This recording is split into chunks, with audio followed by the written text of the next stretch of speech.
Well, good morning, ladies and gentlemen. Sorry to interrupt the Benny Goodman.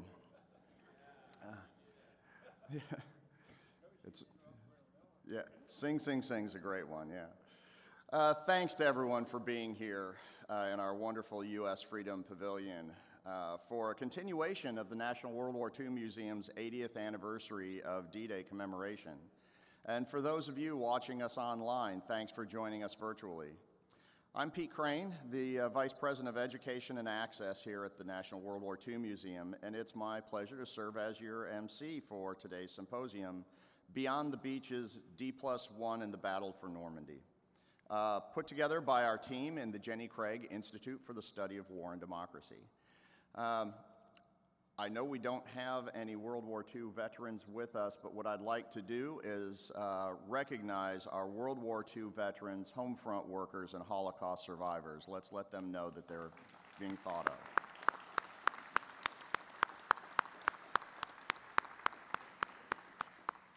Now, this one I know we do have. So, do we have any veterans from any other era or their immediate family members? If you ever wore the uniform of our nation, please either stand or wave your hand to be recognized.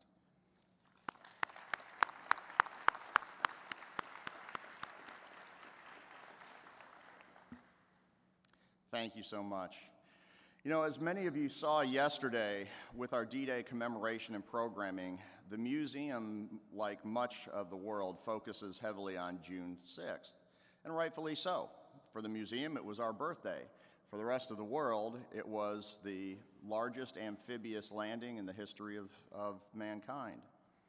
But when putting this program together, we realized that we had a wonderful opportunity to dive a little deeper, to explore the heavy fighting that took place beyond the beaches after the bloody and heroic landings of D-Day itself. So today's program will take us through the Normandy campaign, discussing the battles and issues that many are aware of, but don't know nearly as well as the planning and execution of the landings themselves. So I'm particularly excited by the composition of today's panels. We've got many familiar faces, old friends in the crowd on the program, but we've also taken the opportunity to bring in many noted scholars that we have not yet had the opportunity to bring to New Orleans so that they can share their time and talent with us. So to begin the day, we're going to start our first panel chaired by Rick Atkinson, who gave a marvelous talk last night about D-Day and the nature and the horrific nature of the global war. Rick is a best-selling author and Pulitzer Prize winner. His Liberation trilogy, consisting of An Army at Dawn, The Day of Battle, and Guns at Last Light, is a must for any serious student or scholar of World War II. He's also a valued member of our Presidential Counselors Advisory Board, a dear friend of the museum. So much so that the museum bestowed its highest honor, the American Spirit Award, on him in 2022.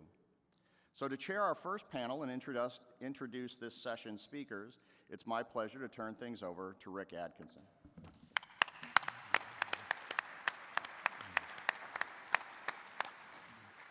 Thank you, Pete.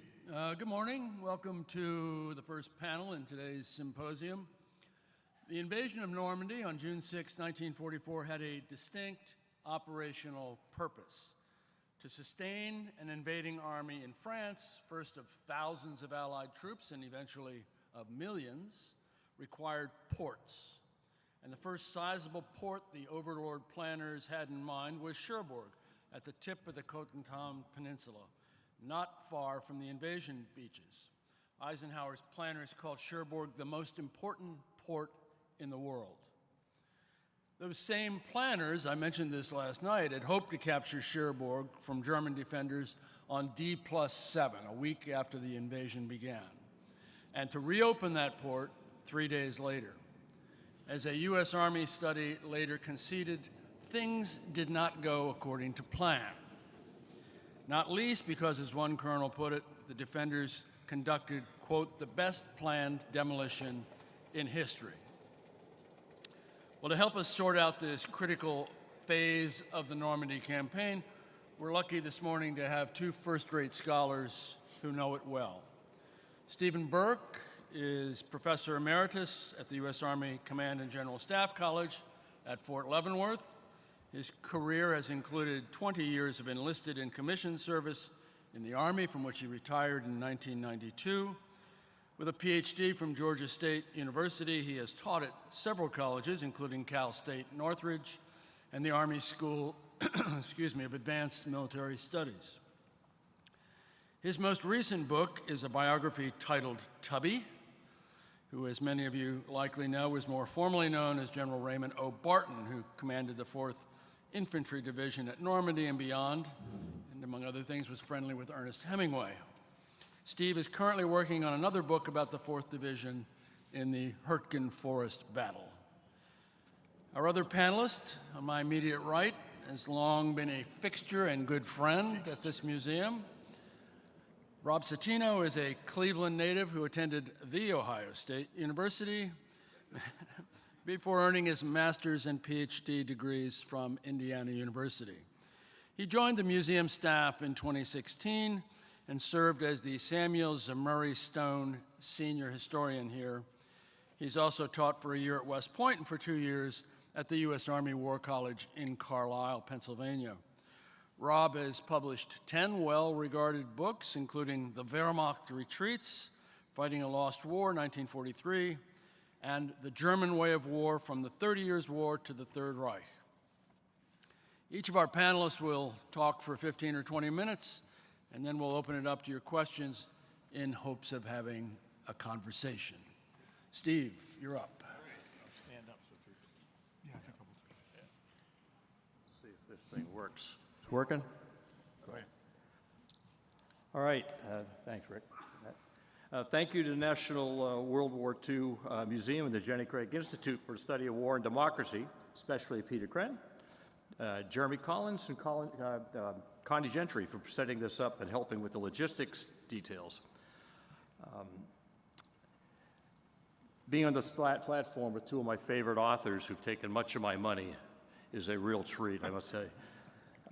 Capturing Cherbourg was Omar Bradley's most important Neptune objectives. So operations at Cotentin Peninsula were the focus of American activities in Normandy for the first 3 weeks of the invasion.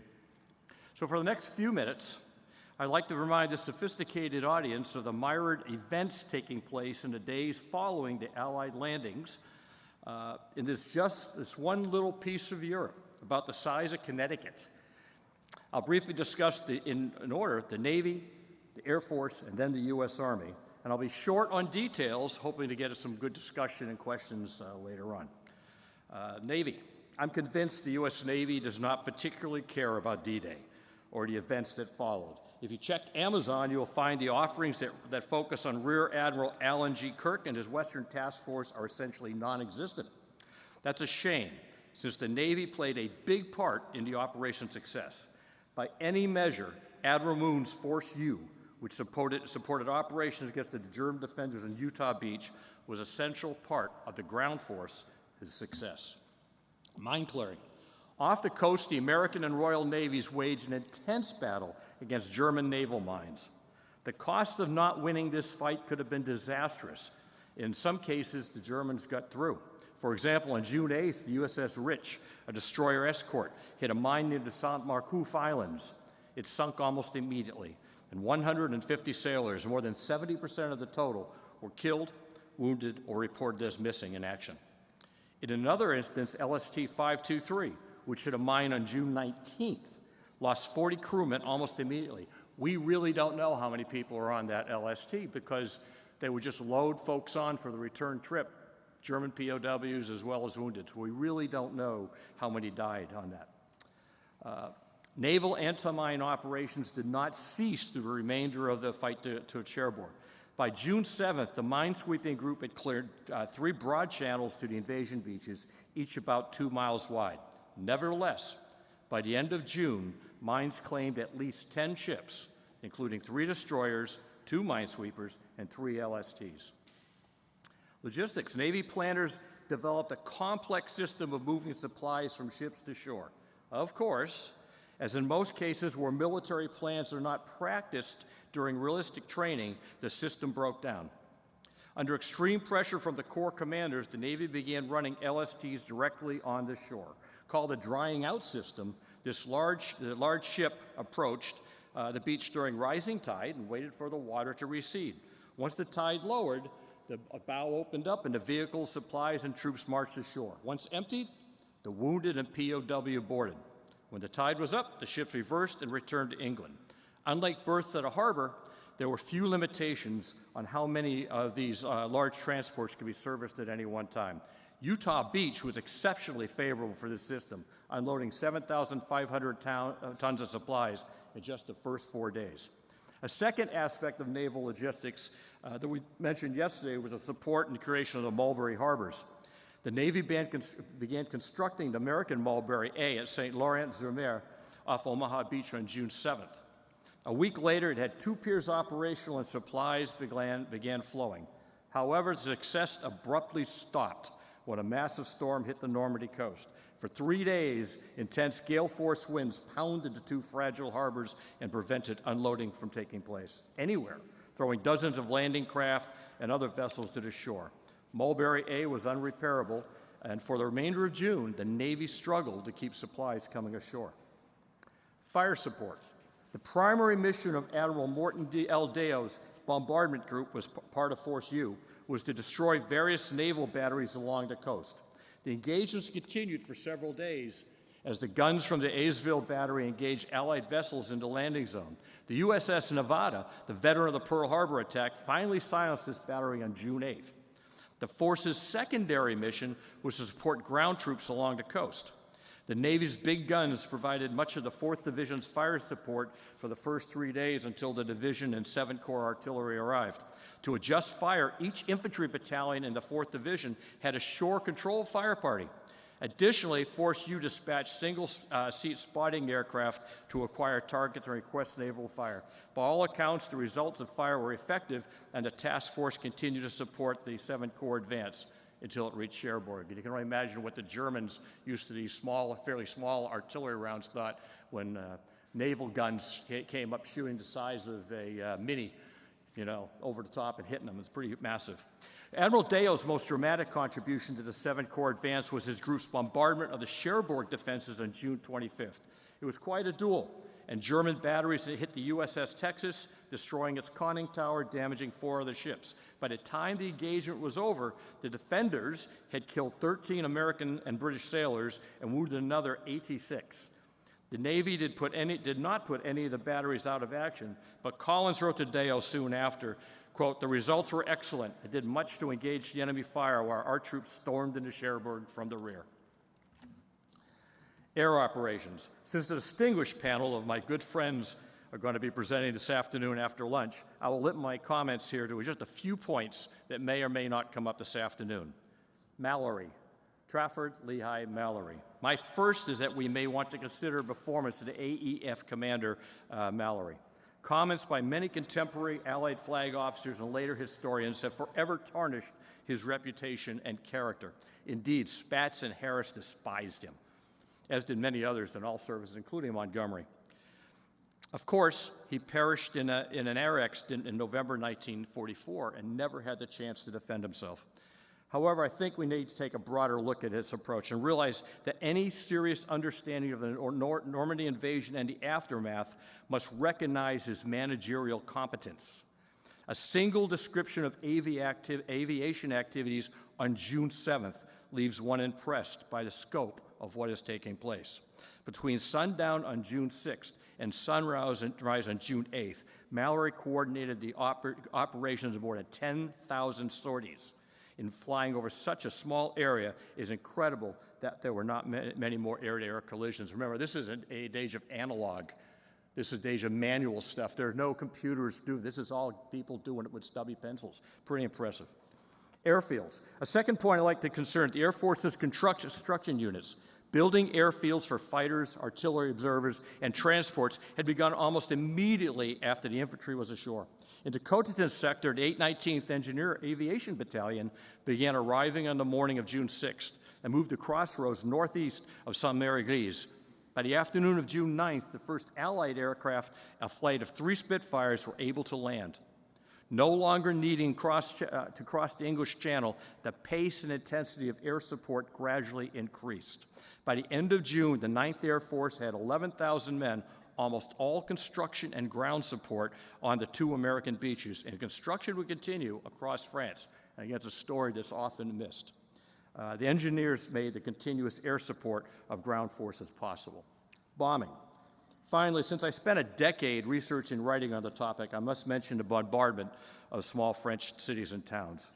My perspective as a ground soldier is that the RAF Bomber Command and the 8th Air Force's primary mission in June was not strategic bombing, but to provide Eisenhower operational fires supporting the ground troops. As many of you know, this was anathema to those who led these organizations.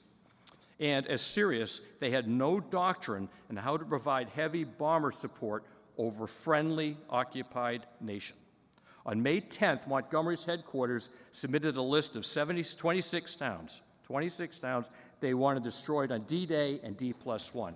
The purpose was to rubble the towns, creating roadblocks and choke points to hinder the German troops from passing through to the battle line. The air commanders wanted nothing to do with it, for several reasons we can talk later. However, Montgomery and Eisenhower wanted it to happen, and so under protest, the air commanders complied. Over the next several days, more than a dozen towns well beyond the invasion beaches and generally not occupied by German troops felt the effects of bombardment from heavy and medium bombers. Across Normandy, the civilian carnage and property destruction was significant. Into Cotentin, on just June 7th, Allied aircraft bombed the towns of Avranches, Valognes, Saint-Lô, Lessay, and Coutances. According to French historians, these attacks alone killed at least 731 civilians, probably wounded 2 or 3 times as many, and destroyed many irreplaceable historic and cultural treasures. Americans may not like this perspective, but we should acknowledge that this is part of the French national narrative and draws an increasing audience in France and Belgium today. Land operations. Eisenhower and Bradley assigned J. Lawton Collins to 7th Corps after Marshall personally transferred him from the Pacific in February 1944. We can talk about Joe later on if you like. Collins' Neptune tasks, and again, people sometimes say, when does Neptune end? For Joe Collins, it ends with the capture of Cherbourg. That's what his operation plan says. His tasks were to secure the bridgehead, linking the 5th Corps coming off of Omaha Beach, and then capturing the port of Cherbourg. However, because of German resistance along the Meredith River, Collins found this fight much more complicated, as Rick pointed out, than he had predicted. He was conducting operations in 3 directions at once, not something emphasized at Leavenworth or an FM 100-5. Carentan, again, for orientation, you see Carentan's down there between where Omaha Beach is on the right and then Utah Beach is up there in the north. It's kind of the link pin. Bradley wanted him to take Carentan immediately, but it would take a few days. By June 10th, Bradley was becoming frustrated and told Collins to seize the town, just as quickly as possible. If it becomes necessary to save time, put 500 or even 1,000 tons of air on Carentan and take the city apart. Then rush in, and you'll get it. Bradley assumed you could substitute bombing tonnage for good tactics. Not always the best solution. Meanwhile, Collins, an interesting character, focused not on Bradley's #1 priority, but more on Barton's attack to the north and Ridgway's paratroopers fighting west of St. Mary-Église, and did little support the attack. He admits in Lightning Joe that he was confident that Max Taylor and his paratroopers would soon close the gap between 5th and 7th Corps, but it would take much longer. And Taylor's 101st Airborne could not call the city secure until Combat Command A from the 2nd Armored Division, 5th Corps, stopped the last German counterattack around noon on June 13th. Kriesbeck and Aysville. So again, on the way, just on the right side up there, just a little way past Carentan, there are these 2 massive naval fortresses, Kriesbeck and Aysville. Barton had his hands filled with these fortresses. With mutually supporting fires, if you haven't been there, these are not just guns. These are entire complexes of regular artillery, naval artillery, anti-aircraft artillery, machine guns, mines, barbed wire. They're little fortresses. With mutually supporting fires and well-manned defended positions, they put up a determined resistance. For 5 days, these two detachments stopped the 4th Division cold. with it capturing Aysville only on June 10th. Collins ordered Barton to bypass Kriesbeck and keep moving north. He gave him an extra regiment from the 9th Division to cover the fortress and keep it from doing harm. On the night of 11-12 June, the German detachment withdrew and infiltrated north. They made it all the way to Cherbourg. Meanwhile, Collins had more severe problems and ordered Barton to hold place just south of the Montburg-Quinville line.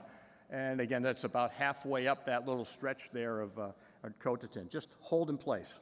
The 7th Corps' big fight was on the west, along the Meredith River near the village of La Fere. Until June 9th, the battle was in the hands of Ridgway's paratroopers. The fighting was intense, and not only were the Germans able to reinforce the defenders, but they were moving troops up the west side of the Cotentin to reinforce Cherbourg. Therefore, on June 9th, Bradley told Collins to change the original plan. Rather than sending a recently arrived 90th Division north on Barton's right flank, Collins intended to pass it through Ridgway's exhausted division and head west. Once it reached the coast, then cutting off German reinforcements, it would head north toward Cherbourg. However, the 90th's commander, J. McKelvey, had been in command for only a few months. On June 10th, his division attacked through the paratroopers and went almost nowhere. Collins, who was sort of hyperactive, is driving all along the back, seeing everything, watching everything take place, and he keeps coming across troops, walking around, not knowing where they're going, can't find any leadership, and could find only one battalion commander who couldn't locate the other regimental commanders. He'd seen enough. On June 19th, he called Bradley and received permission to replace McKelvey with his deputy, Gene Landrum. The 90th Division was an internal disaster and going nowhere for a while. Adjusting the situation, Bradley told Collins to hold on to the 82nd, which he was going to give up, and use it to drive west. Replacing the 90th Division was Manton-S. Eddy's recently revived and veteran 9th Division. It entered the fight on June 16th and joined the 82nd Division drive west. By the night of June 19th, Eddy's division was on the coast, cutting off the German reinforcements and preparing to head north. Troy H. Middleton's newly operational 8th Corps took over the operations oriented to the south as Eddy then headed on west. By the evening of June, it had to march north. By the evening of June 18th, the 7th Corps was now ready to continue its primary mission to capture Cherbourg. Unlike the confusion of the previous 2 weeks, this was a relatively simple movement to contact, referred to in 1944 as preliminary operations, followed by an attack of an organized position. Collin organized his attack with Barton's 4th Division on the right, Ira White's 79th Infantry Division in the center, and Eddy's 9th on the left. The 24th Reconnaissance Squadron from the 4th Cavalry Group secured the right flank, while the rest of the group took the space between the 9th and the 79th divisions. The attack kicked off on June 19th, at the same time as the worst storm in 40 years hit the coast. Nevertheless, the attack went well. Across the front, with only the 4th Division encountering serious opposition at Montburg by June 21st. The Corps was arrayed outside of Cherbourg and prepared to attack. Collins told the defending commander, General Karl William von Schlieben, who I'm sure we'll hear about later on, that he had the following day to surrender. On June 26th, it began with a heavy attack by Typhoons, Mustangs, Thunderbolts, and Lightnings from the 9th Air Force and the RAF's 2nd Tactical Air Force. Collins watched the air attack from White's division command post, along with Pete Quesada, commanding the 9th Tactical Air Command, and Brigadier General Richard Nugent, the 9th Air Force's G3. As usual, these grand attacks were not especially accurate, with many bombs hitting forward lines of the 47th, 60th, and 22nd Regiments. Collins, who had taken cover, was glad he had the 2 Air Force generals to experience the plight of the frontline infantrymen under friendly attack. The details of the assault are beyond the scope of our discussion today, but to summarize what happened, von Schlieben and his mixed command defended the city from dozens of small defensive positions and reinforced strongpoints. It took several days of tough fighting for the 7th Corps to penetrate the city's defenses and root out the defenders. Significantly, the 79th Division captured a dominating position at Fort Roual on June 25th, again, well after the date they wanted the place captured. And the Navy attacked the main forts on the city's eastern side. That afternoon, von Schlieben surrendered, but the fighting continued into June 27th. Still took a few days to mop up isolated pockets of resistance. Meanwhile, Brigadier General Ted Roosevelt, Barton's extra general officer, became the de facto mayor of the city and coordinating American military operations. That's the essential gist of the operation, and we could talk about the details and questions and issues later on. But in conclusion, it's appropriate for us to remember the American battle between Utah Beach and Cherbourg. It began with Collins fighting his corps in 3 directions with limited supplies and often untested troops. Although the troops knew about the bocage terrain, just visit Devon in southwest England, and you'll see a mirror image of what you find in Normandy. Where they had trained in the English version, they had not practiced tactics against a veteran enemy who knew how to make attackers pay for every inch of ground.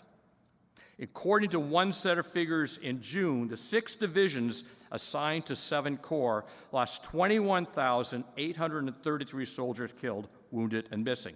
The 4th Division alone lost almost a quarter of that number, 5,451. In addition, during the month, that 1 month, one of Barton's regimental commanders was seriously wounded and evacuated, along with 4 of his battalion commanders killed and another evacuated from the battlefield. At his first meeting of his commanders and principal staff members, he lamented, "We no longer have the division we came ashore." Hopefully this will start us off and we have a little conversation later on. Thanks. All right.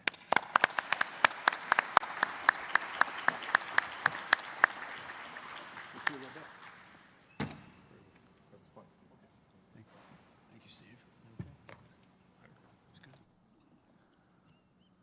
Well, I've been told that this is going to work. Oh! Wow. I must be living right. I remember when I was a young boy, and I said to myself, someday I want to grow up and be a fixture somewhere. So I want to thank my friend Rick Atkinson for saying I'm a fixture here at the National WWII Museum. I came in 2016, and it was a lot smaller than it is now, and I bet a few more years from now it's going to be even bigger since it just never stops. I want to thank my friend Steve Burke. Those are very, very interesting comments, and I think our 2 approaches are going to go pretty well together. I analyze war for a living. So does Rick, and so does Steve, and so do many of you in the room, historians and buffs alike. We think about World War II all the time, and the longer I study it, I come to the uncomfortable conclusion that I perhaps war, and maybe World War II above all, kind of eludes rational analysis. It's a messy, unpredictable business, war is. It's a blend of disparate and even incompatible components. It's a rational act. Hopefully you go to war for some reason. It's not a bar brawl. But it also does include something of the bar brawl, the fiery, irrational passions. And then there's, good old-fashioned luck, which plays a role more often than not in modern battle and campaign. And that's precisely how Steve and Rick both know where I'm going with this. That's precisely how the great 19th century Prussian philosopher of war, Karl von Clausewitz, defined war. He said it was an amazing trinity of those 3 elements, the rational, the passionate, and the random. And all 3 have to be taken into account. It may sound like heresy for a military historian to say this, but I'm not sure Trinity covers it. I mean, what about elements like misperception, self-delusion, physical, mental fatigue, even ego? I call to mind the words of another great modern strategist and graduate of the Ohio State University, basketball coach Bob Knight of Indiana. He once told his Hoosiers at halftime that they had a problem. They were focusing too hard on the other team. One of the bravest players in the room, whoever it was, spoke up and said, "Coach, what the hell are you talking about? What are we supposed to be doing?" And he said, "They're not the enemy. The real enemy is basketball. The nature of the game, the rules, the environment in which you're forced to operate." I mean, if all 5 players could link hands and run down the field and knock over their opponent without dribbling, it would be a very, very different game. But there's a certain operational environment that constrains everything you're trying to do. I think that's true of the men and armies, largely men in World War II still, who make war. A lot of things are happening at once. Some of them are guaranteed to make you look bad.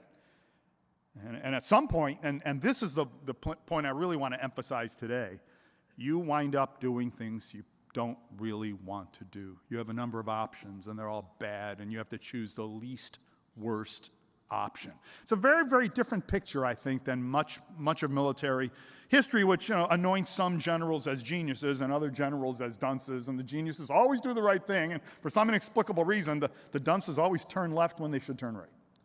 That's a parody of much of the military history I was reading as a young boy, and I've come to the conclusion that we really still have to battle against that.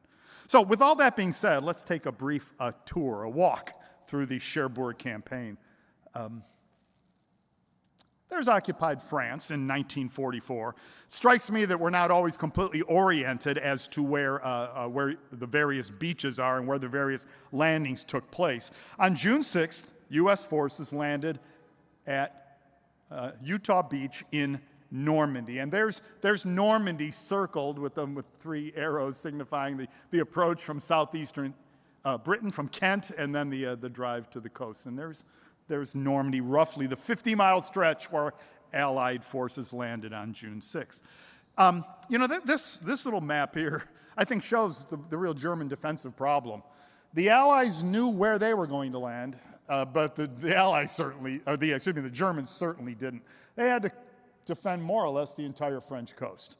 So the Allies can pick their 25 or 30 miles where they're really going to concentrate their effort, and the Germans are responsible for stretching out limited divisions over 800 or 1,000 miles of beach, depending on how you count it. Even in the Mediterranean, it wasn't out of the question that the Allies might land in the Mediterranean, and that had to be covered as well. So there's that's just an orientation as to where Normandy is. So U.S. forces, in this case, the ones we're concerned with today, landed at Utah Beach. German defenses at Utah were relatively weak, but to be fair, Utah Beach was a long way from Germany, and the Germans had to make some tough choices about where to deploy their limited strength. As you've heard from Steve, U.S. 7th Corps under General Joseph Collins got ashore with relatively light casualties, and there's J. Lawton Collins. Lightning Joe, as I think Steve mentioned it, and you'll hear it a few more times. You said hyperactive Joe. I think that was a slightly different take on the Blessed Joe. That's good. But there's General Collins. They got ashore with relatively light casualties. There's the same map we were looking at, the Cotentin Peninsula with Cherbourg, and I'll give you some more indicators on that too. The biggest problem here for the Allies was flooding behind the beaches. U.S. forces had to negotiate causeways to get into the interior, and that's always a tricky kind of tap dance. If you're sort of limited to one approach, if there's a lot of enemy fire or a lot of strong enemy defenses in the area, you can be like ducks in a gallery, marching on an elevated road while you're being shot at, but relatively light casualties due to relatively weak German strength. U.S. airborne forces did have to fight hard for bridges over the numerous inland rivers. Lafayette Bridge is the most famous. We talk about that one a lot here at the museum. Well, they did all that, and this orients us to where we are now. They did all that, and within a week, Collins had not only secured his bridgehead, but he began to press inland, driving across the peninsula. So there's a look at Utah Beach in the southeastern, that little circle or oblong shape I drew around it. That's where Utah is, and there's the operational objective of Cherbourg. Steve was talking about these same things. Within a week, Collins was pressing inland, driving across the peninsula, taking the market town and relatively halfway point of Saint-Sauveur-le-Vicomte on June 16th, so it's 10 days into the operation, and reaching the sea at the west coast of the peninsula near Barneville in the next few days. I'm always fascinated to hear that you do 2 years of planning on Operation Overlord and Neptune, and then day 3 of the operation, people say, this just isn't working. We have to come up with something. And often it's the plan B you come up with in 48 hours that works better than the plan that you worked out over the course of two full years. Matter of fact, that should be ensconced as a rule of warfare. It seems to happen all the time. So, General Collins, Lightning Joe, now launched a smart drive to the north with his 3 infantry divisions abreast, the 9th, the 79th, and the 4th, moving west to east, military parlance from left from left to right. 9th, 79th, and 4th ID, or standing for Infantry Division. This is, in many ways, the U.S. Army as it liked to see itself, well-supplied, fuel tanks topped off, supported by an unbelievable, at least to the Germans, array of air power. Collins kicked it into gear. His main problem in this phase of the campaign came not from the Germans, I'm convinced, but from the terrain, the difficult, and now I might even say infamous hedgerow country. Nevertheless, Collins pushed and pushed, and his battle array reached the outskirts of Cherbourg on June 20th. Not bad.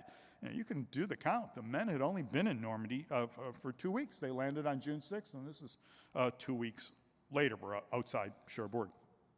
So let's leave Collins and 7th Corps. But by the way, Steve mentioned this is a snappy little campaign. He's moving north, west, east, and south, kind of simultaneously, moving in all directions at once. Also having to put a corps, 8th Corps lands, and it faces south. It's south of 7th Corps and facing south, so you have U.S. forces facing in 2 directions at once. It's a smart little campaign. What about the Germans now? Let's leave Collins and his men there for a moment outside of Cherbourg. You know, we often forget, I study the Germans for a living, and I'm always struck at the sort of blank spots in the standard U.S. narrative of the fighting in Normandy. You know, we sometimes forget that hedgerows cut both ways. The Germans were having just as much difficulty maneuvering around in the hedgerows as the Americans were. You might say more so. They have far less general mobility. I mean, if it's just a speed race on a flat plain, the Americans would have won it hands down. They have far more vehicles, and they're far more mechanized than the Germans were at this stage.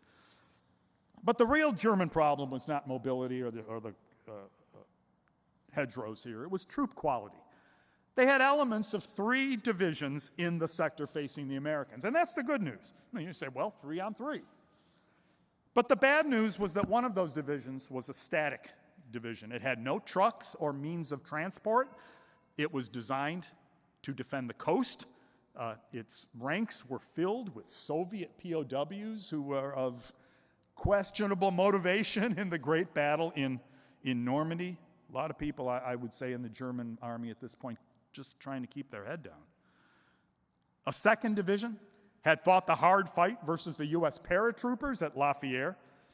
Its commander, we heard some U.S. commanders, regimental commanders had been killed. This divisional commander for the Germans had been killed in the opening minutes of the invasion. The paratroopers landed and his wagon came rolling around the corner and there was a firefight and he was killed almost before the invasion had begun. And it was spread out all over the peninsula and still trying to recover its cohesion. It's hard to actually locate a divisional center of gravity for this particular division. That's why I decided not to put them on the maps. The 3rd of the 3 divisions was equipped entirely with captured Russian artillery, and so had to go without a lot of spare parts or even sufficient ammunition for the guns. The Allies, Americans here in Cotentin, are capturing prisoners, and they're saying, well, what language is he speaking? Because it's not German. It might be Russian, might be Ukrainian, might be Belarusian, it might be Mongol or Turkic or one of the Central Asian peoples from the Soviet Union. Hundreds of thousands of Soviet soldiers taken prisoner in the fighting in the East, and many were enlisted to fight the Americans in the West. It's a confusing situation. I heard that's not really the way they teach it at Leavenworth, and I don't think this is really the way they teach it at Leavenworth. It's a motley, come-as-you-are army. So it's elements of 3 divisions, but it's much less than that, I would say. You know, nevertheless, this motley collection does manage to get in Collins' way and slow down the U.S. drive, and even weak forces can inflict casualties on an attacker. The heart of the German defense was the relatively small number of machine gunners. The infantry around the machine gunners really just meant to screen the machine guns, and the machine guns are chattering away, and they're inflicting casualties on the Americans. You know, when it seemed that the defenses in front of Collins were stiffening, he did what many U.S. commanders before and since have done. He ordered a massive bombing raid on the port by all 11 groups of his 9th Bomber Command. An air pulverization, he called it. A word I don't think has made the American dictionaries, but it ought to. Air pulverization. It did great damage to the defenders, and I think we should also say to the town. and probably did a great deal of damage to U.S. troops in the front line. One thing we've all learned from studying World War II, if you order any kind of carpet bombing and you're the commander, get down inside a bunker. Get away from the front lines. Your men, of course, they don't have that luxury or privilege. Over the next few days, Collins's bombers bombed Cherbourg while the Allied navies joined in, bombarding the port with their big guns. U.S. ground forces continued to grind their way forward, and they crumpled the defenses altogether by June 25th. The German commandant, General Schlieffen, surrendered the port the next day, violating one of Hitler's senseless orders to fight to the death. You know, the Fuhrer had declared Cherbourg a fortress. I don't think we did air quotes in the 40s, but a fortress. Apparently without ever visiting the place. Cherbourg had concrete bunkers, it had ramparts, it had a few heavy guns. Like every big port constructed since time immemorial, think Singapore, all those fixtures faced seaward, not towards the land. If you're French, you're France, you build a big port, and somebody's attacking Cherbourg from the land, you're in big trouble. A gigantic force has already landed in France, and you have bigger problems than defending Cherbourg. So all these fixtures, and 90% of them, let's say, face seaward. Historians often treat that as some kind of mistake, to which I don't know, I'll just offer no comment. It's not a mistake, it's the nature of the beast. So, in many ways, what I've outlined so far, a model campaign on the part of the Americans, a validation of all the hard work the U.S. Army had put in since its unhappy baptism of fire versus the Germans at Kasserine Pass back in early 1943. If you want the entire skinny on Kasserine Pass, Rick Atkinson's An Army at Dawn has a magnificent section on it, or everything I know about Kasserine Pass I learned from Rick. Collins had led his course smartly, no problems there. U.S. troops met and dispatched the weak German forces in front of them. Now, there's no shame there. You fight the army the enemy puts in the field, and nobody is really interested in a fair fight. You want a very unfair fight. So if inferior forces with lack of cohesion, multi-ethnic and multilingual, using a motley collection of artillery and barely able to supply themselves, if that's what you're facing, then that's your task. And U.S. forces had put them away. And if the Germans didn't give in rapidly enough, which they didn't from time to time and place to place, they got obliterated by U.S. firepower. And that's all to the good. It's impossible to say much bad about Collins's handling of the Cherbourg campaign. Certainly there were blips, and I think Steve gave us a really good read on that. But overall, it's not much bad to say. And yet, you always know the historian's going to say something here. We can't call Cherbourg an American victory. And I cleverly have avoided talking about the point of the campaign up till now. The point of the campaign was to seize a deep water port in order to supply the immense host the Allies were putting ashore in Normandy. The artificial ports, which we ooh and ah over and we love, known as mulberries, were never anything but a temporary fix. And indeed, one had already been put out of action by the great storm of June 19th. That's Mulberry A, Steve, is that correct? The one that's out? A for American, thank you, yes. And B for British, right? And so that's one mulberry down, and just so we know our count here, that's out of two. So 50% of the mulberries failed in their first real test of weather. So the Allies needed a real port, one with docks and offloading facilities and the heavy equipment that comes with every modern port. And they didn't really get any of that. The Germans thoroughly demolished the port facilities at Cherbourg, and it wouldn't be fully functional for months. The U.S. engineer in charge of the port, Colonel Alvin Viney, called the demolitions masterful, the most complete, intensive, and best planned demolition in history. That might be pushing it. I don't have a list of the great demolitions of history, but this was a thorough demolition. It was bad enough. And I hope that all of us in this room can be adult enough to admit that U.S. air and naval bombardment probably did their share of damage. So this is the time when we say, Collins shouldn't have bombarded Cherbourg or shouldn't have ordered the bombardment. But we can't blame anyone for this. Collins knew we had to take the port quickly. We've already heard he has Bradley breathing down his neck, and Bradley has Marshall breathing down his neck, and President Roosevelt is monitoring the campaign as closely as he can as well. He had to take the port quickly, and he knew what his real trump card was. He knew the real trump card of the U.S. Army, and that is its superior firepower.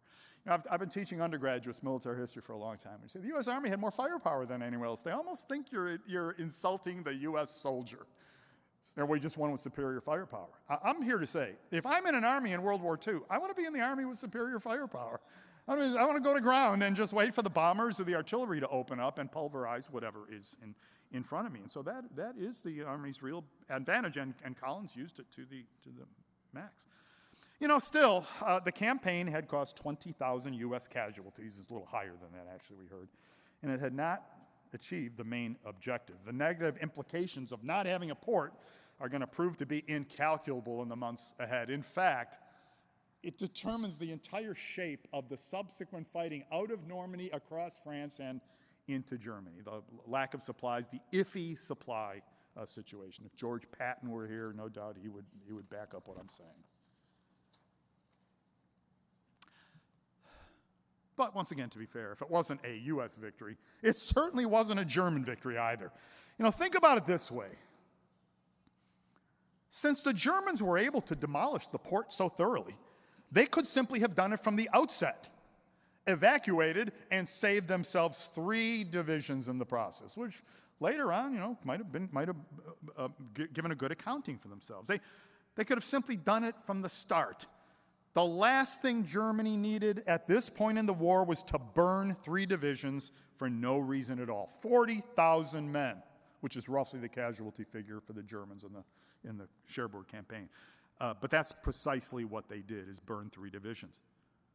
But even here, what choice did the Germans really have? Hitler and his high command wanted to send a message to the Allies. I think they needed to early in the campaign.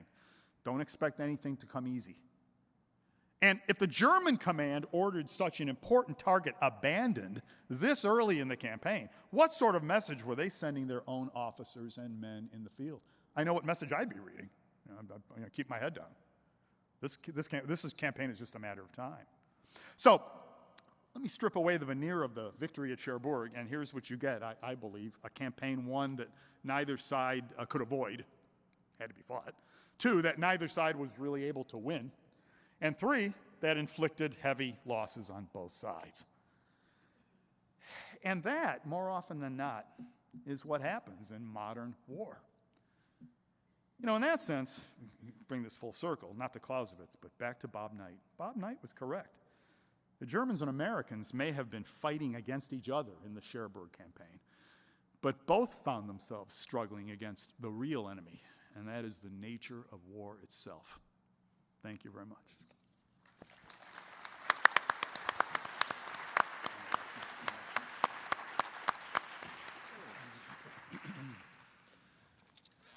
Well done, boys. Okay, we're going to open it up to questions and conversation. It's interesting you mentioned luck, Rob, because what is the trait that Napoleon most cherished in his generals? Give me all the skill you want, but give me luck. Give me luck. Give me luck. I'm going to take the moderator's prerogative and ask the first question. So 80 years on, was this the correct operational scheme for the invaders, Steve? And how about for the defenders, Rob? Steve, you want to go first? No, you can go first. Okay, sure. Well, let me, if you don't mind, I'll also touch on the offensive scheme too, the landing scheme. You know, Normandy was a medium risk, medium benefit venture. You could have done a riskier landing, been a lot closer to Germany, and that's the Pas de Calais. Or you could have landed somewhere really far away, I don't know, Bordeaux. And there'd be no Germans there. It was 100% you're going to get ashore, but then you're a long way from Germany. I think the Allies, enjoying a material superiority, did the smart thing, but kind of a medium risk, medium venture. So the land in Normandy, and once you land in Normandy, Rick, I'd say Cherbourg is the thing you have to seize. Yeah, now the Germans, there's a good question. They built a wall. That's because that always works. The Atlantic Wall, about which so much ink has been spilled over the years, was much more of a propaganda exercise than it was a real defensive position. You see big guns and massive concrete ramparts, and if you look carefully, you're seeing the same 3 big guns and massive concrete ramparts. I mean, the Germans plastered them all over the place, and certainly the Atlantic Wall was nothing of the sort. There was no wall in Normandy. There was no wall, even in the Pas de Calais. There were more divisions in the Pas de Calais, the Calais Steppe, right across the English Channel, the shortest route to Europe. There were certainly a lot of divisions there, and that would have been a lot tougher fighting, I think, for the Allies to get ashore. But the sensible thing for the Germans at this point would have been to open up negotiations with one of their adversaries. That would have been a sensible thing to do. My students over the years were always saying, well, what if Hitler should have done this? Hitler should have been more reasonable. He shouldn't have invaded the Soviet Union. He should have treated the captured peoples, the captive peoples of the Soviet Union with more justice. And, Hitler should have been more reasonable. Of course he should have been, but then of course he would have ceased to be Hitler. You're not talking about Hitler at all. The real sensible thing would be never have launched World War II in the first place for a country that had just rearmed itself less than 5 years ago. 1935, German rearmament, and then the war breaks out in 1939. So, I'm not really a fan of the German defensive scheme, which is essentially to lay out all your divisions side by side and hope that the Allies somewhere blundered into a strong point. Of course, the Allies did blunder into a strong point, and that's in Omaha. Of the 5 beaches, so one was very difficult. Juno was pretty difficult, and the other 3 were, by the planner's standards, what they were expecting in terms of their losses. The other 3 weren't difficult at all. So that was the German defensive posture. I'm not quite sure of the bad options they had, what would have been better. This thing work? Yeah. Hey, picking up on your conversation about the Germans, let me just start with that. Yeah, the real issue is political. The real issue is political. As late as October, November 1942, more than 50% of the French population was willing to go to war against the British and the Americans. I mean, one of the dirty secrets is that France was in the middle of a civil war. And it's probably about a third of France was, in late 1942, about a third of France was, pro-Allied. They just wanted to be left alone. The other third really just wanted to be left alone. And then about a third were active German supporters. Had the Germans early on signed a peace treaty with the French, released their prisoners of war, that little Charlemagne division that was ending the war would have been a Charlemagne Corps or 2, and would have been much larger. And that would have changed the whole nature of World War II. So it starts off with, you talk about Hitler, is he did ever sign a treaty with the French and release their prisoners of war. And then they start forced labor with them, and of course, which really seals the deal. Same problem, of course, in the Eastern Front with Ukraine, who was more than willing to help them. The Allied offense, going back to the fundamental question, the Allied issue is all about logistics and air support. And if you go too far south, you're too far away from the logistics support and the air support. If you go too far north, then you run into that buzzsaw at Pas de Calais, where those 3 or 4 heavy Hermann Göring fortifications were, which everybody sees, that are now the worst museums I've ever been to in my life. Horrible. They just put trash inside that museum, but I digress. But yeah, no, so it was They can't all be the National World War II. No, they can't, no. But yeah, so the real issue is logistics. That drives all the trains. And again, you got this amount of space and difficulty in moving. Somebody said yesterday, did anybody think about anybody say this is really too hard to do that invasion? Yeah, they were all thinking about it. And you look at the plans that went into the invasion and all the logistics stuff. I mean, the 7th Corps plan itself is as tall as this table. And most of it is logistics. It's not how to fight on the battlefield. And there's very little about what to do after we land. It's mostly how do we get ashore, and then how do we supply ourselves. So, yeah, I think that was the best option for them. Or come into Marseille, which in the southern coast, which in many ways makes a lot more sense. But They actually did that, but not. Yeah, do 2 months later. So one more question from me. I'd like both of you to talk about the V1 campaign. So a quarter of all the tactical air sorties over the next 2 months from the time of the landings in Normandy are trying to knock out buzz bomb sites. It's notably unsuccessful. There's 100 V1s a day targeted on at target 42, which is what the Germans called London. How does that play into it? And you talk about political pressure, Steve. There's obviously political pressure coming from and on Churchill to make this awful thing stop. So address that issue, both of you, if you would. Let me jump on. No Ball, Operation No Ball. And yeah, when you go through the Air Force files in London and in Washington, those files are just complete with no ball. And those are going after, it's late 42, early 43, they discover these things being built. Late 42, I think, pretty early. And then at Peenemünde up there in the north is when they find them, up on the Baltic is where they find where both the V1s and V2s are being tested. As they destroy those and eventually have to defuse it. But they start picking up these sites, and they call them ski sites originally for the V1s. And you can see them from the air because what you end up having, they're nice little constructed sites. There are a number of them still in France if you want to go check them out. And they've got these launchers, and the only thing that sticks out of these woods is these little launchers. These guys are flying recon, and they start to notice they're all aimed at London. Unless you go up into the Cotentin Peninsula, and then they're aimed at Portsmouth and that kind of thing. So, yeah, so if they hadn't, and you're absolutely right, they consume 25 to 30%, depending when it is, the amount of, and they call them, hammers after tin tacks or something, about, going after this thing. But if they hadn't done that, they would have been operational, and they would have been really difficult to stop coming out of those fixed installations. So what they do, of course, the Germans invent, and everybody can picture, you get these very large constructed things they're putting together. And there are literally, there must be 100 of them. They're all over the place. And same thing for the V2 rockets. There are a number of those launchers, and we can talk about the little V3 they're setting up too. But these launchers, they're fixed installations. Well, once you see people building them, they're now targets, right? Once they're building these things, they're targets. And the resistances are reporting them, and escaped slaves built by slave labor, they're reporting them. So they got a pretty good idea. And so the Royal Air Force, and then with the 8th Air Force, they begin, and 9th Air Force, all of them, they start going after these things. The Germans are never able to complete any of those fixed installations.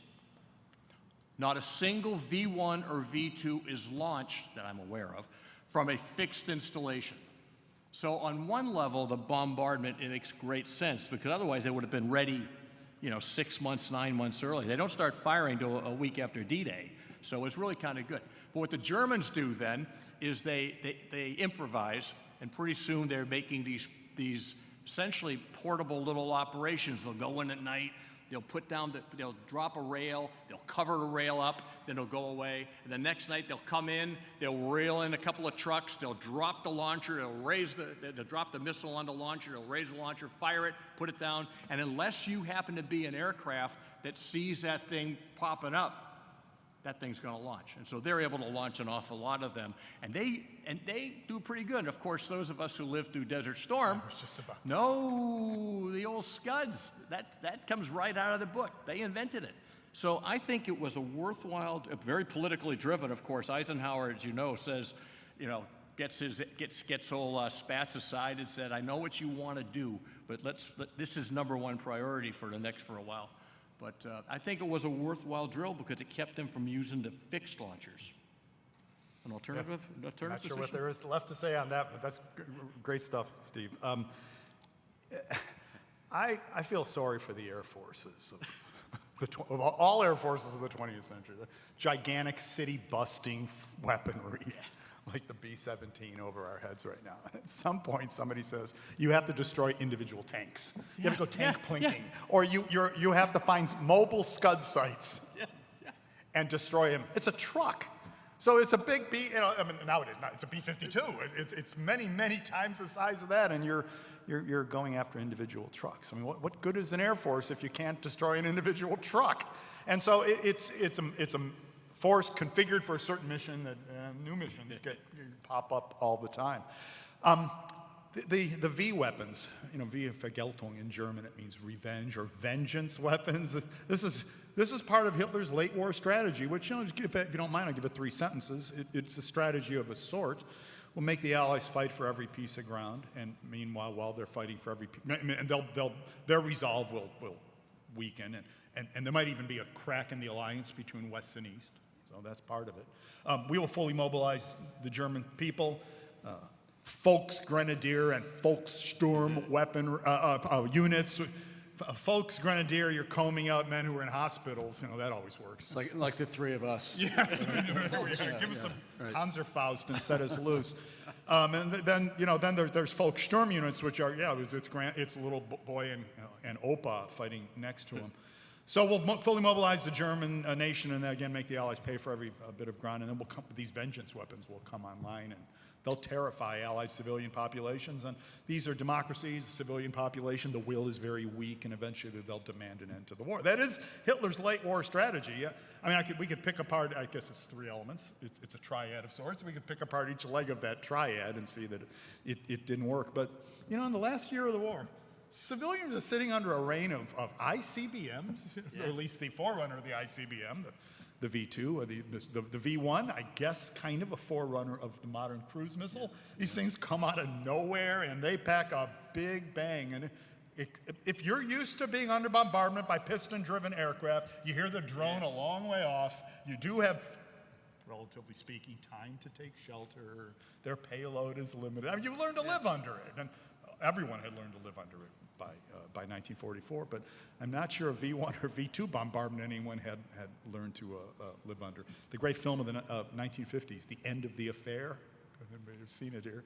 It features a buzz bomb detonation in the middle of London. In fact, that buzz bomb sort of drives the entire action of the piece. But it's political, yes, but of course war is political. So if your civilian population is getting hammered by a brand new weapon that nobody has a counter for, the government has to do something. And in this case, devote the entire 25% of your air power so you say we're doing something. Great. Okay, so questions from the audience. Please wait for microphones to appear. Connie, are you out there First somewhere? question is going to be right at the front.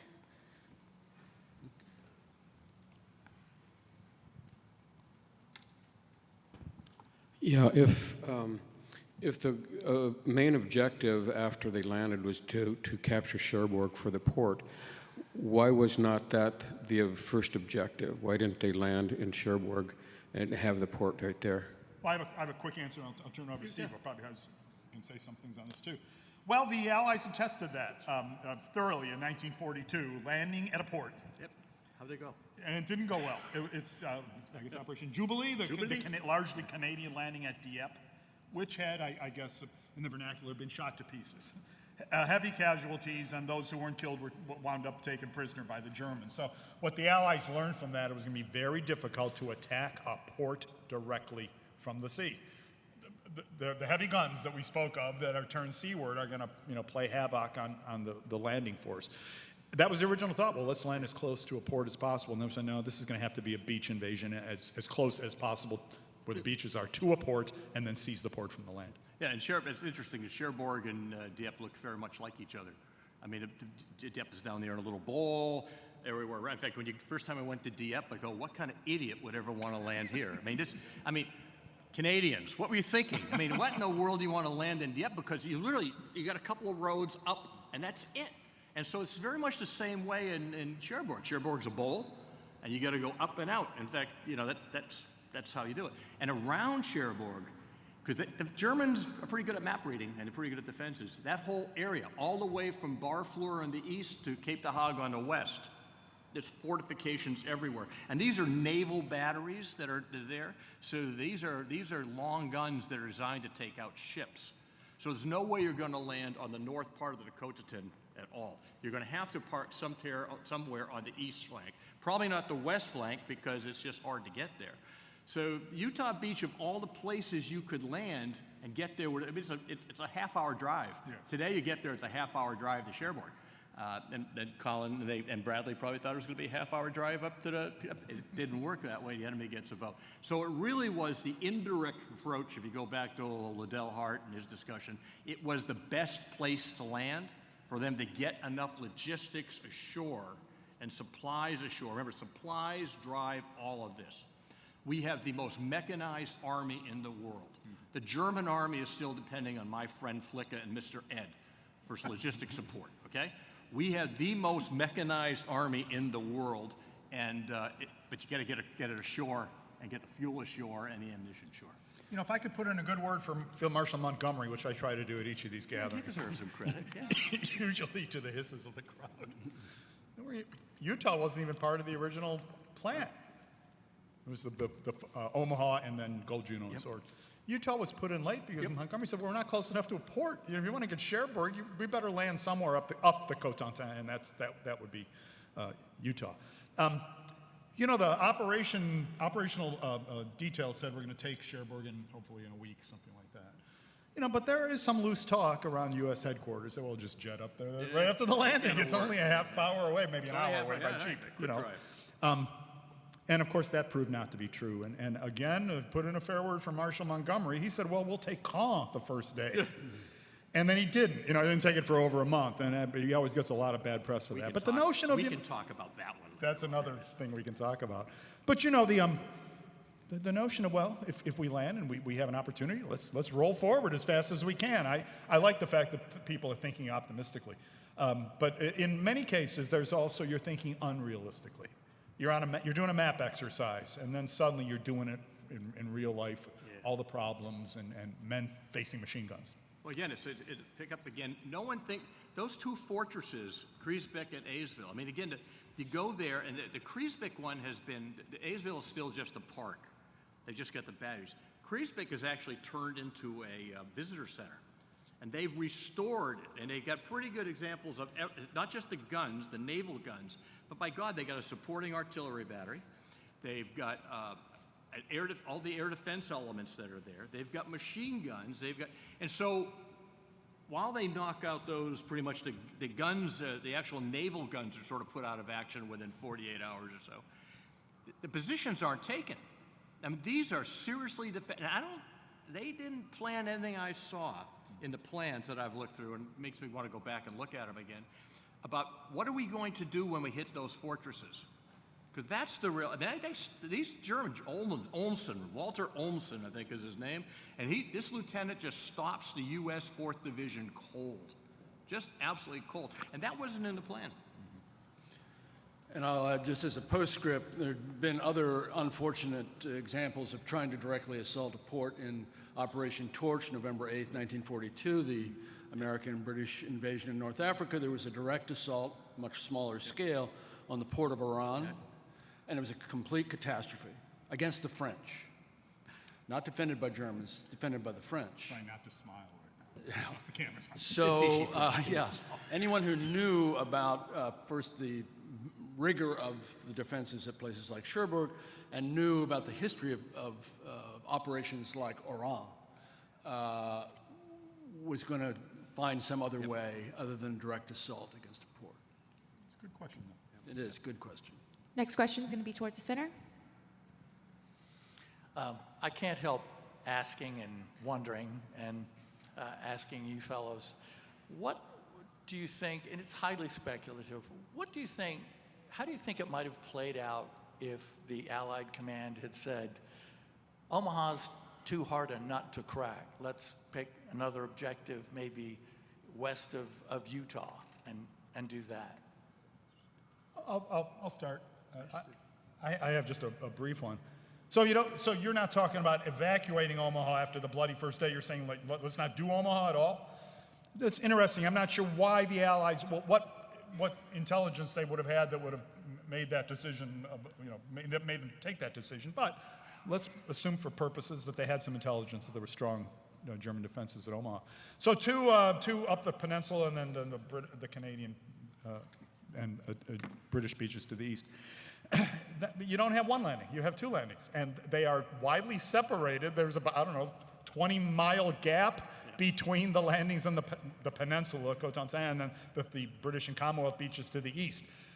And that's trouble. So you don't have a big landing, and the Germans are kind of scrambling to figure out how to deal with. You have two smaller, weaker landings that the Germans can defeat, the classic phrase, to defeat in detail, right? Is to split the enemy up into smaller bits and beat him one at a time. So I think the real problem there, it also obtains if the Allies had evacuated Omaha Beach because of the bloody first day. You would have had a donut with a big hole in the middle, which the Germans would have been active. And those two beachheads, now separated, would have had to really stretch out to protect their inward flanks. And you're talking about a lot longer timeline for operations forward. You're talking about a lot longer to consolidate where you've already landed. That's my take. Well, the issue with Omaha Beach is that there's a joint fire plan that they put together, that agreed to in writing by all three of the subcommanders, Ramsey, Montgomery, and Lee Mallory. What was supposed to happen was the 8th Air Force was supposed to neutralize those positions on Omaha Beach. They assured Omar Bradley that they would neutralize those positions on Omaha Beach. On the night of June 5th, the 8th Air Force staff got a little concerned that maybe they would drop some too many bombs close to the Americans, and they changed the plan. And they added an extra between 5 and 30 seconds to the Air Force flying. When you're flying at 160 miles an hour and you add 15 or 20 seconds to the time when you pull the release, you're not hitting those targets. So in spite of Curtis LeMay's bombast that said if he has to, he's going to bring his bombers in, parallel down the beach and take out, that doesn't happen.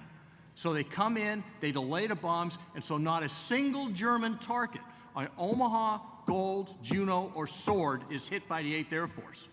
That was a staff decision that overruled Jimmy Doolittle, who Jimmy Doolittle had told Bradley he was going to do it. So had Air Force had neutralized, sorry, where are you guys? Had the 8th Air Force neutralized those positions, Omaha Beach would have been easy. If you neutralize those positions, and I say neutralize, just scare the hell out of those guys for 72 B-17, the B-24s on top of Widerstand Nest 62. I mean, if you hit those, 62 and 61, if you hit those things with that kind of firepower, the Germans are going to have a headache. It's going to take them at least 30 to 45 minutes to get themselves ready to fire. All the bombs fell behind them. They look around, they pick up, and if you pick up the stories from these guys and Chevallot and those guys, they looked around, he says, how are we doing? Everybody's up, all the artillery's up, ready to fire. So had that piece been done, and that's been left out of an awful lot of narrative, that piece been done, the 16th and 116th Infantry Regiments would have walked ashore, cleaned out the survivors on those Widerstand nests, and it would have been over. Didn't happen. In contrast, the 9th Air Force took their freaking aircraft right down to the deck, and they dropped the bombs right on the freaking positions. And the Germans were just out, they were taken out.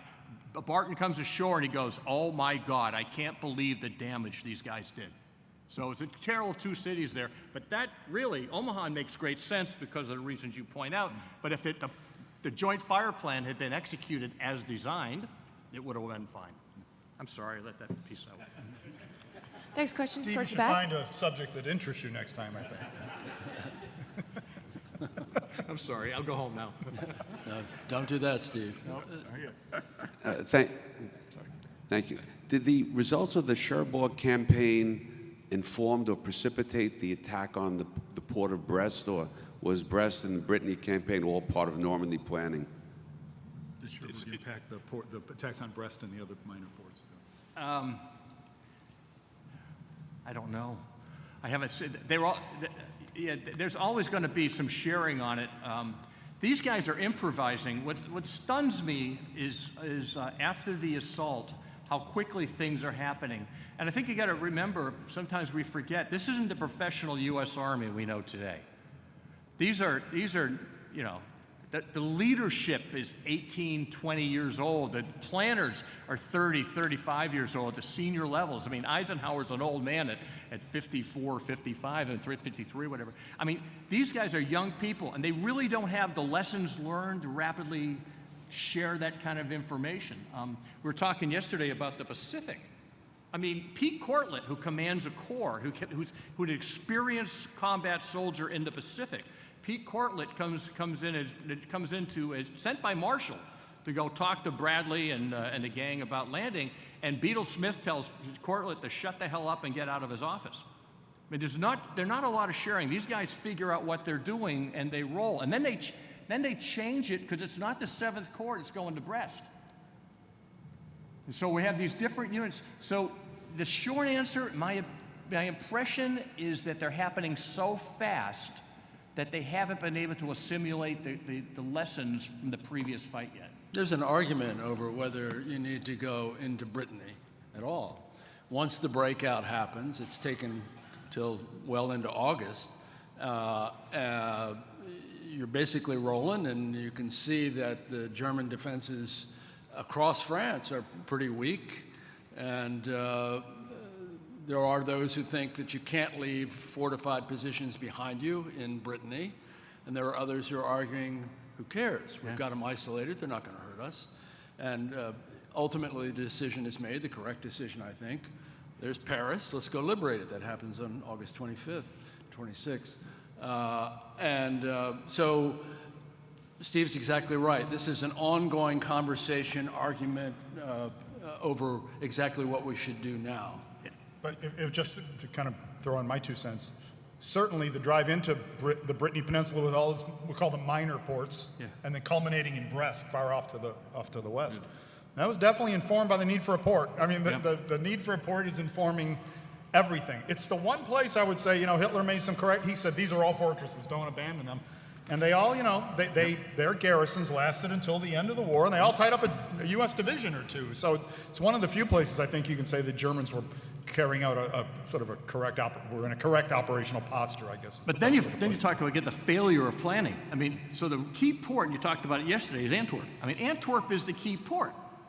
And nobody, I love Eisenhower, but he's not controlling his army groups.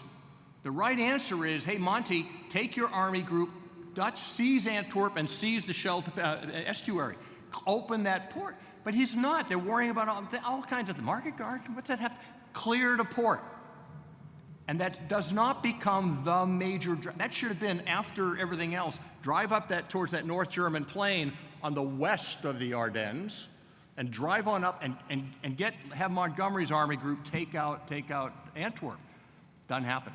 And Rouen, I mean, take all those ports and clear those things. Le Havre, get in there and clear those things. And the port necessity for taking the ports sort of disappears for whatever strange reason until we get in around September and they're going, oh, we don't have any ports. Yeah. Just for the record, Antwerp would have supplied the entire Allied force all by itself. And Antwerp is captured September 4th. But, as I mentioned yesterday, Antwerp is an inland port. The River Scheldt is the passage to the open sea, and the Germans continued to control the Scheldt. It had been overlooked. It was a very poor bit of planning, and Antwerp doesn't open until November, which is one of the reasons that there's such supply problems as the Allied forces are pushing toward Germany. A good sort of trivia question: what port, what was the major port for the Allies before the opening of Antwerp? And it's Marseille. Marseille wound up, I think, handling 25% of all Allied supply cargo in the course of World War II. That's the Anvil/Dragoon landing in August. Which opens up the Riviera and seizes Marseille as well. So supply. Professionals study logistics. And amateurs love to look at arrows on a map. That's what I do. But this entire campaign is logistically based. Another good question. Next. Yeah, good question. Next question will be towards the front to your right. The material came over the beaches for the first 3 months pretty easily. When did Cherbourg get open?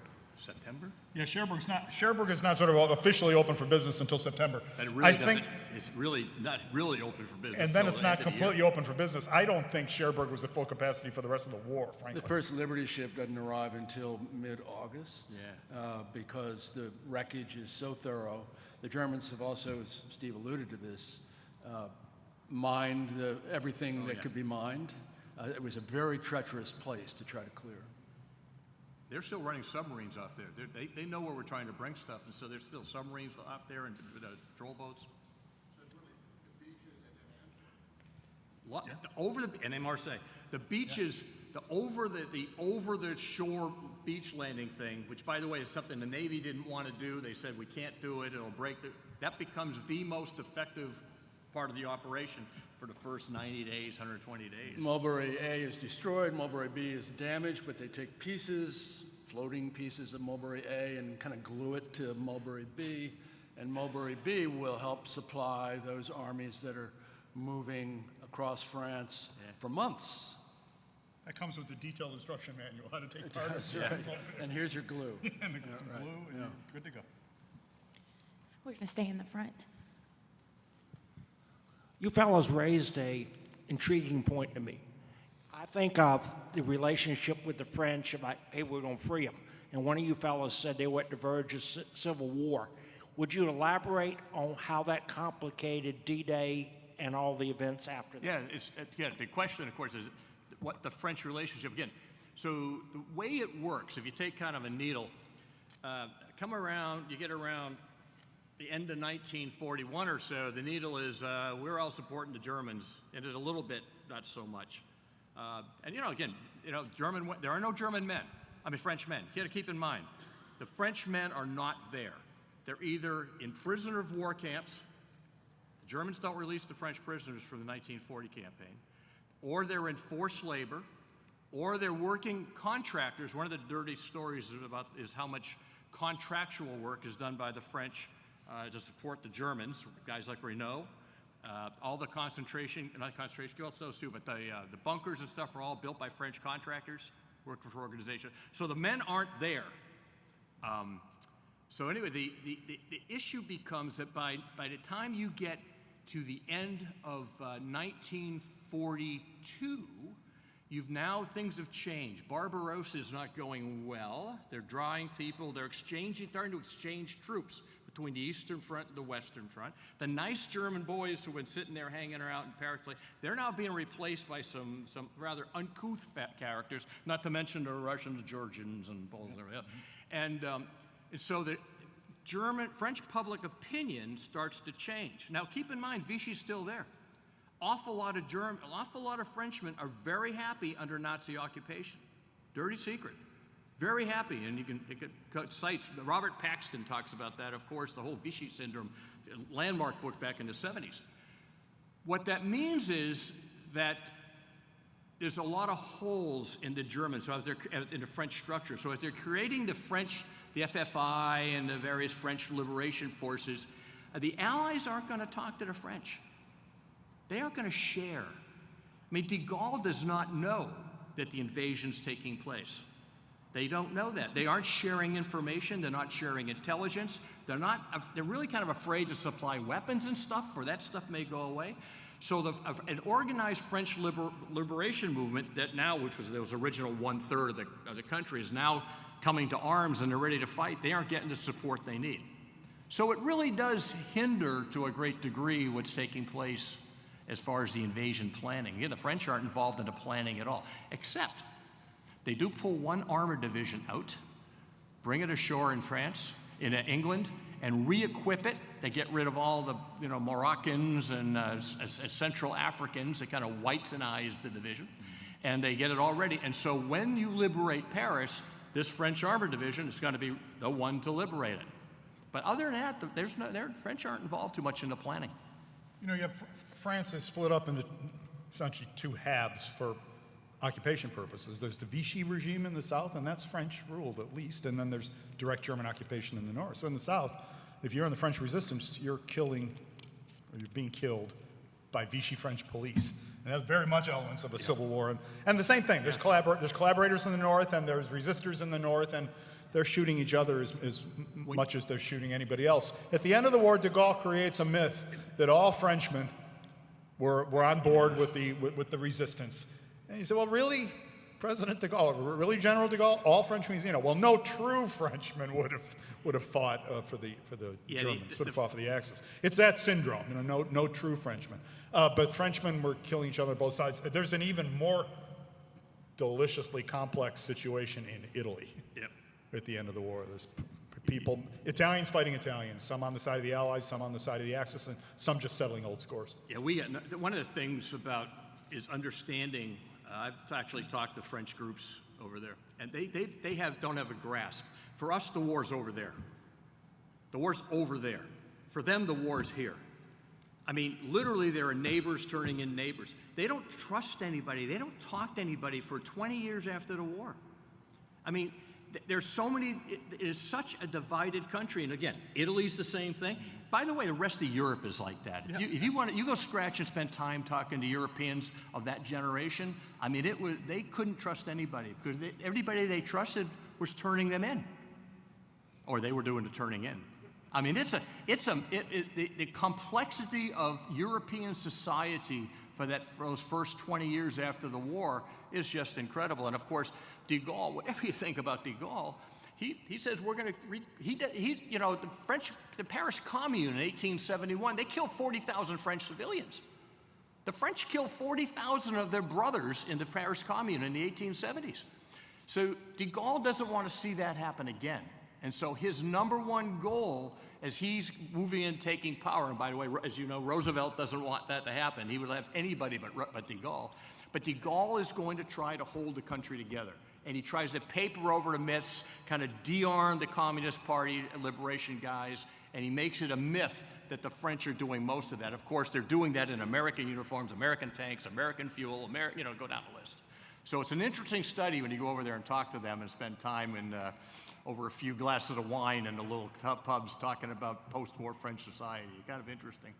As a postscript, and it's an important one in the campaign in Normandy, de Gaulle arrives in Normandy on June 14th. He comes to Bayeux. It's somewhat against the druthers of the Allied High Command because they know he's a troublemaker.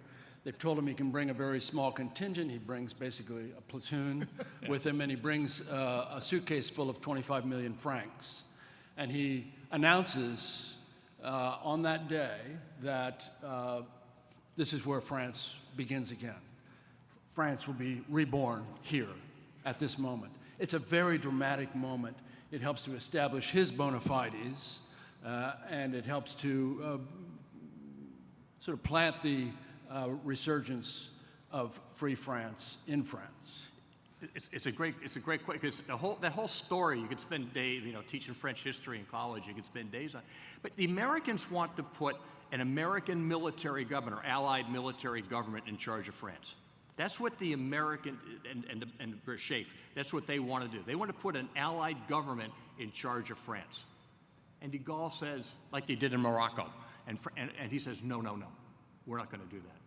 We're going to take control of our own country. We lost it once, we're going to take control back, and we're not going to let so de Gaulle is fighting a war against the Germans, he's fighting a war against the communists, he's fighting a war against the Vichy, and he's fighting a war against the Americans and Brits, all to try to reestablish. And in the end, it wasn't pretty, but it sort of works.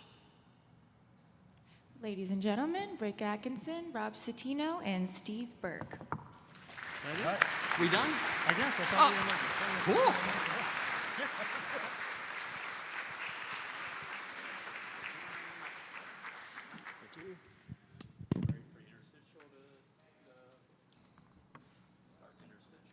Thank you, Rick, Rob, and Steve for a great panel and an exciting start to the morning. Our panelists are going to be signing books during the break at the table to my left. And we're going to now take a short break. Please be back in your seats for the next panel at 10:45.